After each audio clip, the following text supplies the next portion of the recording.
The Genesis narrative begins in darkness and unformed matter. There are no landmarks, only a void of heavy potential, described as the abyss. Order arrives through the spoken word. The first command creates light, establishing the primary boundary that separates day from night.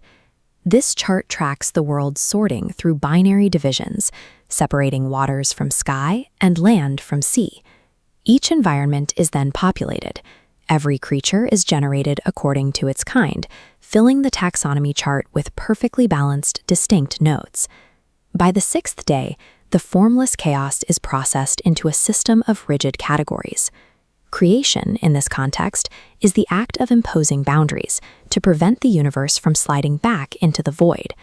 The text grounds this system in reality by placing Eden near the Tigris and Euphrates, providing a tangible, geographic anchor in the known Mesopotamian world. Humanity's role is to maintain the structure. They are placed in the garden as caretakers, assigned to cultivate the soil and guard the boundaries of the space.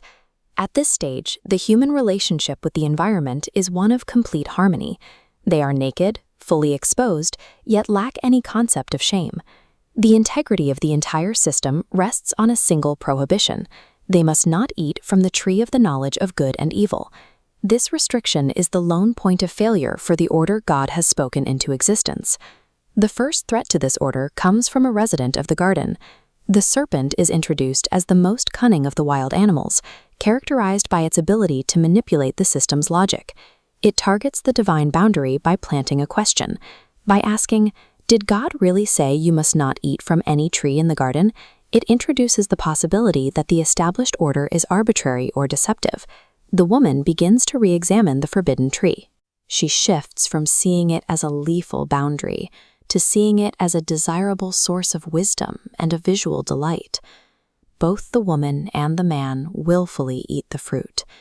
In this moment, the one restriction holding the system together is broken. This choice acts as a structural fracture. By deciding to set their own boundaries for good and evil, the humans introduce a slow decay into the creation, allowing the chaos of the abyss to seep back into the world. The fallout is psychological.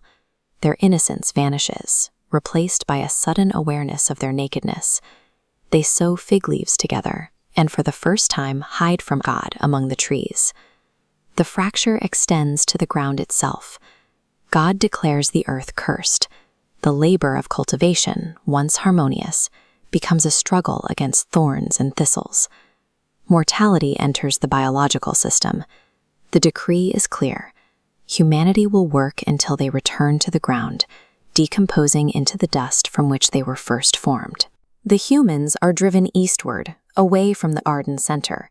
To ensure they cannot reach the tree of life, God places cherubim and a flaming sword at the entrance, establishing an impassable border. Humanity is now exiled. They are no longer living within a protected, ordered system, but are forced to survive in a deteriorating reality where the boundaries are failing.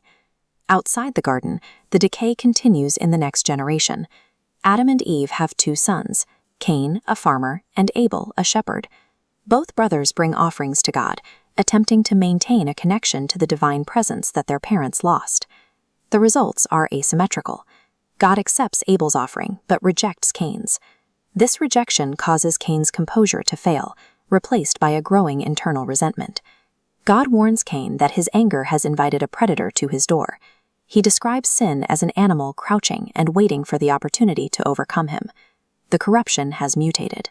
The simple disobedience of the previous generation has transformed into an active, predatory malice within the human heart.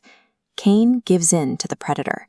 He leads his brother into a field and kills him, marking the earth with the first act of murder. When confronted by God, Cain displays a total lack of remorse. His question, "Am I my brother's keeper?" confirms the destruction of the social order that was meant to bind humanity together. The curse on Cain is a further degradation of the environment. Because he spilled blood onto the soil, the earth will no longer yield its strength to him, rendering his labor as a farmer useless. He is driven even further east to the land of Nod. Marked by God to prevent his own murder, he becomes a restless wanderer, perpetually moving away from the order of Eden.